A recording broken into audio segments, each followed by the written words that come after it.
do not become rich at $10,000. Nobody sees it from the outside. Your clothes look the same. Your apartment looks the same. Your car probably still makes the same noise when it starts. But inside your life, something changes. Because your first $10,000 is not really about money. It is about distance. Distance from panic. Distance from bad decisions. Distance from one emergency destroying everything. When you have $0 saved, life is loud. Every bill feels personal. Every unexpected charge feels like an attack. Every problem arrives with a timer attached to it. A flat tire is not a flat tire. It is missed work. It is a late payment. It is overdraft fees.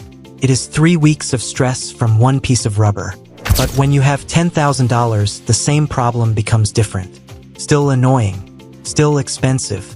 Still unfair. But not fatal. That is the first change. Problems stop becoming disasters.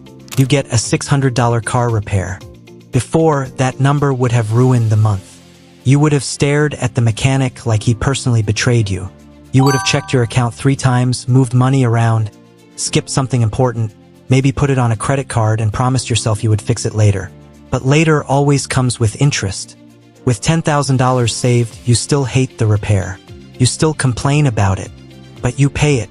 The car gets fixed. You go home. Life keeps moving. That is what $10,000 buys first. Not luxury. Breathing room. And breathing room changes how your brain works. When you are broke, your brain is always calculating survival. Can I afford gas? Can I wait until Friday? Can I skip this bill? Can I pretend I did not see that email? Can I stretch this food for 2 more days? Your mind is never fully present because part of it is always standing in front of a fire. But once you have $10,000 saved, the background noise gets quieter. You still have problems, but they are no longer standing at your throat. You sleep differently. You walk into work differently. You answer your phone differently. You stop feeling like every envelope in the mail might be bad news. And that is where the second change happens. You start making better decisions. Not because you suddenly became smarter, because pressure makes people choose badly. When you have no savings, you take the first job offer because you cannot afford to wait. You accept the bad loan because the emergency is today. You keep the broken car running too long because fixing it costs money. You stay in situations you should have left because leaving costs money too. Being broke does not just remove money. It removes options. But $10,000 gives you the first version of options. You can wait 2 extra weeks for a better job. You can say no to a terrible deal. You can move if you need to. You can fix something before it gets worse. You can buy the thing that lasts instead of the thing that breaks twice. That is the hidden power of your first $10,000. It lets you stop choosing from fear.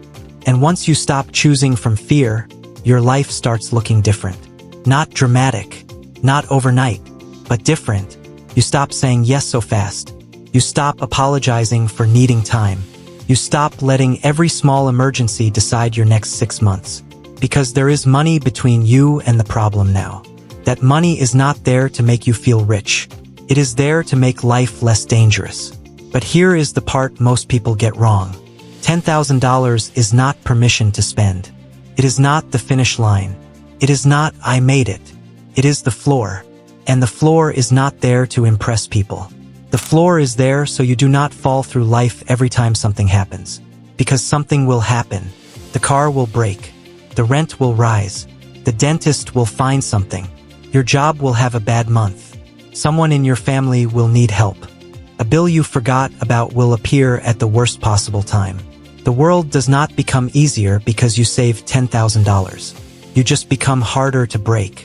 That is why the first $10,000 matters more than people think. It changes your posture. You stop begging life to be perfect. You start preparing for it to be normal. And normal life includes problems. Before $10,000, every dollar is defense. After $10,000, every dollar can start becoming progress. That is when saving turns into investing. That is when debt payoff becomes faster. That is when you can think about next year instead of just next Friday. That is when your life starts moving from survival to strategy. And the strange thing is, nobody claps for this level. Nobody throws a party when you hit $10,000. There is no trophy. No announcement. No one knows unless you tell them. But you know. You know when the bill comes and your heart does not drop. You know when your car breaks and you do not feel trapped. You know when your boss annoys you and, for the first time, you do not feel completely owned. That is the quiet victory. Because $10,000 gives you something people underestimate. A pause. And sometimes a pause is the difference between a bad decision and a better life. When you have no money saved, everything feels urgent. Urgency makes you borrow. Urgency makes you settle. Urgency makes you sign papers you do not understand. Urgency makes you stay quiet when you should speak up. But when you have $10,000, you can pause. You can read the contract. You can compare the price. You can ask for a better rate. You can sleep on the decision. That pause is power. Not loud power. Not rich power. But real power. The kind that keeps you from being pushed around by every problem that shows up. This is also where your relationship with work starts to change. Not because you can quit forever. You cannot. But because work stops feeling like a cage with no door. You still need the paycheck. You still show up. You still do the job. But deep down, something is different. If they cut your hours, you have time. If they delay your paycheck, you have time. If the job becomes toxic, you can plan an exit instead of just swallowing it. That does not mean you become reckless. It means you become less owned. And that feeling is hard to explain until you have lived without it.